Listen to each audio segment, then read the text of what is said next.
इसको कवर करना है, इसको चिमनी वाले को कवर करना है। वो तो जहाँ जाए कवर कर देंगे, उसको तो अपने यहाँ पे जाए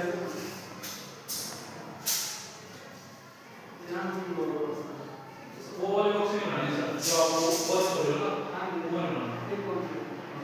वो बनाने जो कर सकते हैं। तो उसमें क्या उसको करने से ऊपर बन जाएगा बाद में, तो फिर वो एक क्या क्या ज़्यादा चुनाई होगी, इसका प्राइस को डबल किया, इसमें सेम ही रखा है सब में, तो आपको बातें तो सेट है, आप उस पे कोडिंग नहीं करते ना, हमने जो उसके हिसाब से बनाई है। यहाँ पे जाएगा तो यहाँ बात करेंगे।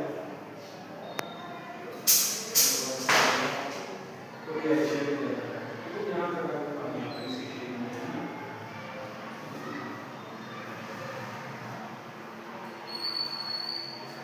वो करते हो उसको भी और बंद कर लेते हैं, उससे फिर किचन छोटा लगेगा, किचन छोटा क्यों लगेगा?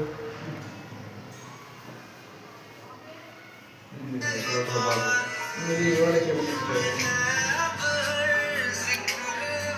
तो पहले भी एल्युमिनियम के बने हैं ना, उसमें शीशा डाला जाएगा, एल्युमिनियम वाला इसमें लकड़ी का कांच लग जाएगा ना बीच में, लकड़ी वाला करोगे तो लकड़ी कटिंग कर देंगे, अगर जैसे इसमें जो स्टील फ्रेम है अगर उसको बनवाओगे तो फिर वो दुकान से बनेगा। नहीं आप लकड़ी के फ्रेम में शीशा ऐड कर दो, ब्लैक वाला शीशा होता है वो तो ऐड हो जाएगा, बस फिर वो कर दो, क्यों हमने एल्युमिनियम में जाना, चाहे आप ऐसे बोलो चाहे ऊपर उठा लो, ऊपर उठा के ज्यादा बेटर होगा, क्योंकि ऊपर उठाएंगे तो सेफ रहेगा, अगर आप ऐसे खोल दो तो चिमनी में आएगा,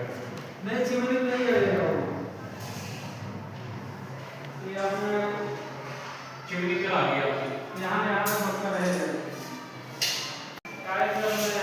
यदि हमारा काम आपको अच्छा लगता है तो विजिट कीजिए हमारे यूट्यूब चैनल पे और काम करवाने का मौका पाइए, और अच्छा से अच्छा काम होगा, देख लीजिए कैसा काम किया हुआ है, पूरा वीडियो आप लोग जरूर देखिएगा, ठीक है।